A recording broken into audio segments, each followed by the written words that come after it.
అనంతపురం జిల్లా కళ్యాణదుర్గం భైరవాణి తిప్ప ప్రాజెక్టును విప్ కాల్వ శ్రీనివాసులు పరిశీలించారు. ఆయన మాట్లాడుతూ రాయదుర్గం కళ్యాణదుర్గం ప్రాంత ప్రజల పట్ల ముఖ్యమంత్రి చంద్రబాబుకు ఉన్న ప్రేమ, ప్రత్యేక అభిమానానికి ఆయన నిదర్శనంగా రూపుదిద్దుకున్న జీడిపల్లి భైరవాణి తిప్ప ప్రాజెక్టు పనులు మరింత వేగంగా ముందుకు సాగుతున్నాయి. 2018 స్వయంగా చంద్రబాబు నాయుడుచే ఈ ప్రాజెక్టు పనులు ప్రారంభించడం జరిగిందన్నారు.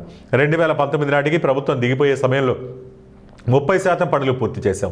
మళ్ళీ 5 సంవత్సరాలు జగన్మోహన్ రెడ్డి అనే గ్రహణం పట్టడం వల్ల పనులు పూర్తిగా ఆగిపోయాయి.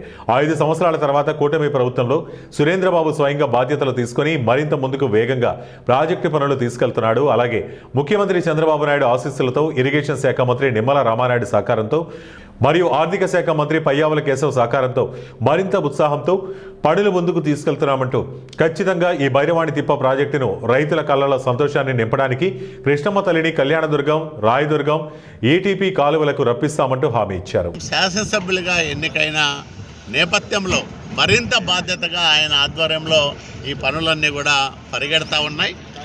సురేంద్రబాబు గారు ప్రత్యేకమైన శ్రద్ధ తీసుకొని ముఖ్యమంత్రి నారా చంద్రబాబు నాయుడు గారి ఆశీస్సులతో, ఆర్థిక శాఖ మంత్రి పయ్యావుల కేశవ్ గారి సహకారంతో, అట్లాగే ఇరిగేషన్ శాఖ మంత్రి నిమ్మల రామానాయుడు గారి సహకారంతో ఈ పనులన్నింటినీ కూడా ముందుకు నడిపిస్తూ ఉన్నాం.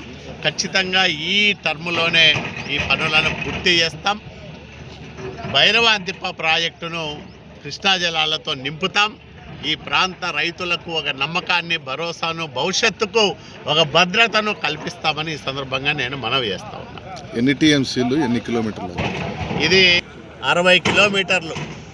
ఇక్కడ జీడిపల్లి నుంచి భైరవాణి తిప్ప ప్రాజెక్టు వరకు, మొదట గరుడాపురం వరకు 7 చోట్ల నీళ్లను లిఫ్ట్ చేసి ప్రధాన కాలువలో మరి 471 క్యూసెక్కుల